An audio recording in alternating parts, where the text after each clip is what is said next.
ഇവിടെ ഉണ്ട്. നമ്മളത് കണ്ണൻകുട്ടികളെ ഇറക്കാൻ വേണ്ടിയിട്ടുള്ള പോക്കാണിത്. 1000 കണ്ണൻകുട്ടികളെ ഇന്ന് നമ്മുടെ കുളത്തിലേക്ക് ഇറക്കി വിടണം. 1000 കണ്ണൻകുട്ടികളെയും പിന്നെന്താണ് പൊരിക്കലേ, പൊരിക്കൽ ഇങ്ങനെ ഇതിൻ്റെ ഞാൻ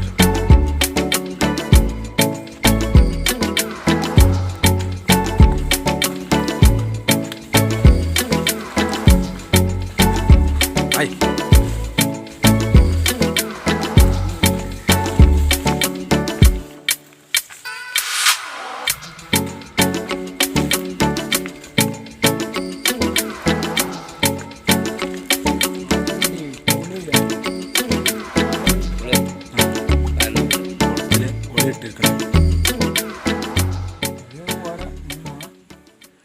നമുക്ക് പായൽ കുറച്ച് ഇട്ട് കഴിഞ്ഞാൽ ഇനി പാലിട്ടാൽ മതി. പാൽ കുളവായി എന്തൊക്കെ അതിൽ വേണ്ടതെന്ന് പറഞ്ഞാണ്. എല്ലാ സാധനങ്ങളും അതായത് കുളവായ പിന്നെ പുല്ലിന് പേരെന്താ അസോള. അസോളയും കുളവായാണ് കണ്ണനക്ക് ഏറ്റവും ബെറ്റർ. തീറ്റൻ്റെ കാര്യം പിന്നെ നമ്മൾ നോക്കേണ്ട ആവശ്യമില്ല. നമ്മൾ വെജിറ്റബിളിൻ്റെ വേസ്റ്റിന് പുൽക്കളുണ്ടാക്കുന്ന സംവിധാനമുണ്ട്. അത് കോഴിക്കൊക്കെ ഇങ്ങനെ താറാവുകൾക്കൊക്കെ പറ്റുന്ന സാധനമാണ്. അപ്പോൾ അതിൻ്റെ വേസ്റ്റ് നമുക്ക് കൃഷിപരമായിട്ട് പച്ചക്കറി സബ്ജി ഉണ്ടാക്കാൻ വേണ്ടിയിട്ടുള്ള ഇതിന് വളമൊക്കെ ഉപയോഗിക്കാൻ പറ്റും. അപ്പോൾ നമുക്ക് അതിൻ്റെ ആ പുഴുക്കൾ ഇതിലേക്ക് ചാടുന്ന രീതിയിൽ നമ്മൾ ഇതിൻ്റെ ചുറ്റുപാടും ഒരു 3 ഡ്രം നമ്മൾ സെറ്റ് ചെയ്യും. അപ്പോൾ അതിന്നിങ്ങനെ ഓരോ ഘട്ടങ്ങളായിട്ട് ഒന്ന് ഷിഫ്റ്റ് ചെയ്യുമ്പോൾ ഒന്ന് വെക്കുന്ന കോലത്തിൽ 3 ഡ്രം. ആ ഡ്രമ്മിൽ നിന്ന് ആ വേസ്റ്റ് ഒന്നും ഉണ്ടാകുന്ന പുഴുക്കളേക്ക് ഇങ്ങനെ ക്രമേണ ചാടിക്കൊണ്ടിരിക്കുമ്പോൾ ഇതിൻ്റെ ഭക്ഷണത്തിന് വേറെ സാധനം, ജീവനുള്ള സാധനമാകുമ്പോൾ കൂടുതൽ ഈ വരാലിനം പോലത്തെ വംശനാശം സംഭവിച്ചുകൊണ്ടിരിക്കുന്ന ഈ മത്സ്യങ്ങൾക്ക് അതാണ് ഏറ്റവും ഉത്തമം. ഒന്ന് നോക്കുക, നമ്മളിഞ്ഞ് ഇറക്കുക. പ്രതിരോധശേഷി കൂടുതലുണ്ടാവും.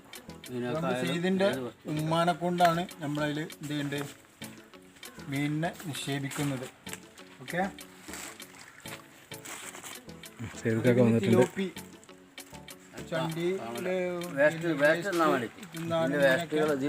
മറ്റുള്ള വേസ്റ്റുകൾ തിന്നാൻ വേണ്ടിയിട്ട് തിന്നാനും. അത് മാത്രമല്ല അതിനൊരു ഉൽപ്പാദനം വേറെ ഉണ്ട്. ഇൻഷാ അല്ലാഹ് നമുക്ക് വൈകി കാണാം.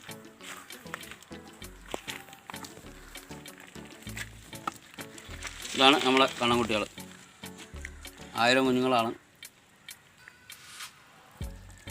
1000 വിരയാൽ കുഞ്ഞുങ്ങൾ.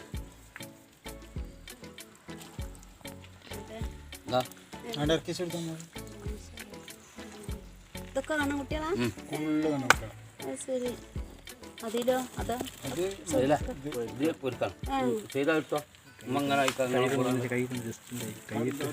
എല്ലാ കൈ നോക്കാം.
ഇതാണ് വരയാല്, കണ്ണൻ, വിലാല് എന്നൊക്കെ പറയുന്ന മീന്. മനസ്സിലായോ? ഇത് ഒരു കാലത്ത് 90-95 കേരളത്തിൽ വളരെ സജീവമായി പാടത്തൊക്കെ ഇഷ്ടംപോലെ ഉണ്ടായിരുന്ന സാധനമാണ്. ഇതൊരു ക്യാൻസർ പോലത്തെ രോഗം വന്നതിന് ശേഷം ഒരുപാട് അതിൻ്റെ ഒരു മുക്കാൽവാസിയിലെ വംശനാശം സംഭവിച്ച സാധനമാണ്. ഇതിൽ തന്നെ എൻ്റെ കാഴ്ചപ്പാടിൽ 2 ഐറ്റം ഉണ്ട്. വളരെ വലുതാകുന്ന ഒരു ഐറ്റം ഉണ്ട്, ഒരു മീഡിയം സൈസിൽ നിൽക്കുന്നതായിട്ടുള്ള കണ്ണനെ ഞാൻ കണ്ടിട്ടുണ്ട്. അതിന് ഒരേ ഇനം തന്നെയാണോ എനിക്കറിയില്ല. ഇത് കായലിലൊക്കെ ഉണ്ടാകുന്ന സൈസ്, വലിയ സൈസാകുന്ന കണ്ണന്മാരാണ് ഇപ്പോൾ നമ്മൾ കൊണ്ടിറക്കിയിട്ടുള്ളത്. ഇത് നമ്മളെ ഉദ്ദേശം എന്താ വെച്ചാൽ ഇത് സെറ്റപ്പായി വരട്ടെ, ഇത് വലുതായിട്ട് ഇത് ഒരു കൃഷി ലെവലിൽ തന്നെയാണ് നമ്മൾ ഉദ്ദേശിക്കുന്നത്. ഇത് ഈ കുളത്തിൽ ഇറക്കിയതിന് ശേഷം നമ്മളതിൽ ഇറക്കി ഇനി അതിൻ്റെ മറ്റുള്ള അവസ്ഥകൾ എന്താണെന്നൊക്കെ നമ്മൾ പഠിക്കും. അതിന് ശേഷം നമ്മൾ അതിൻ്റെ ഡെവലപ്മെൻറ്റിനെ കുറിച്ച് ഒരു ശരിക്കുള്ള ഒരു പഠനം തന്നെ നമ്മൾ നടത്തിയിട്ട് ഒന്നും കൂടി വിപുലീകരിക്കാനുള്ള ചിന്താഗതി നമ്മളുണ്ട്. ഓക്കെ.